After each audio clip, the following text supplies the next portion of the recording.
తెలంగాణ ప్రభుత్వానికి సుప్రీంకోర్టులో ఎదురుదెబ్బ తగిలింది. బీసీ రిజర్వేషన్లపై రాష్ట్ర ప్రభుత్వం దాఖలు చేసిన స్పెషల్ లీవ్ పిటిషన్ను సర్వోన్నత న్యాయస్థానం కొట్టివేసింది. హైకోర్టులో పెండింగ్లో ఉన్నందున విచారణకు స్వీకరించలేమని స్పష్టం చేసింది. కావాలనుకుంటే పాత రిజర్వేషన్లపై ఎన్నికలకు వెళ్లొచ్చని పేర్కొంది. హైకోర్టులో తదుపరి విచారణ కొనసాగనుందని స్పష్టం చేసింది. అయితే ఆ పిటిషన్ తాజాగా సుప్రీంకోర్టు రిజిస్టర్ లిస్టులో అవడంతో ఈరోజు అంటే ధర్మాసనం ఎదుట విచారణకు రానుంది. కాబట్టి కాగా రిజర్వేషన్లపై 50% పరిమితి విధిస్తున్నట్లు కూడా రాజ్యాంగంలో ఎక్కడా నిబంధనలు లేవని సుప్రీంకోర్టే చెప్పిందంటూ తెలంగాణ ప్రభుత్వం తరపు లాయర్లు వాదిస్తున్నారు.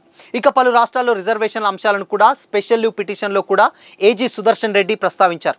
ఈ క్రమంలోనే స్థానిక సంస్థల్లో బీసీలకు 42% రిజర్వేషన్లపై సుప్రీంకోర్టు ఇచ్చేటువంటి తీర్పుపైనే యావత్ తెలంగాణ ప్రజలతో పాటు బీసీ సంఘాల నాయకులు, ప్రధాన రాజకీయ పార్టీలు ఉత్కంఠగా ఎదుర్కొంటుండగా ఇప్పుడు అంటే ఏదైతే బీసీ రిజర్వేషన్స్ని సంబంధించినటువంటి కేసు సుప్రీంకోర్టు కొట్టివేసి హైకోర్టులోనే తేల్చుకోండి అంటూ కూడా ఓ క్లారిటీ అయితే ఇచ్చేసింది.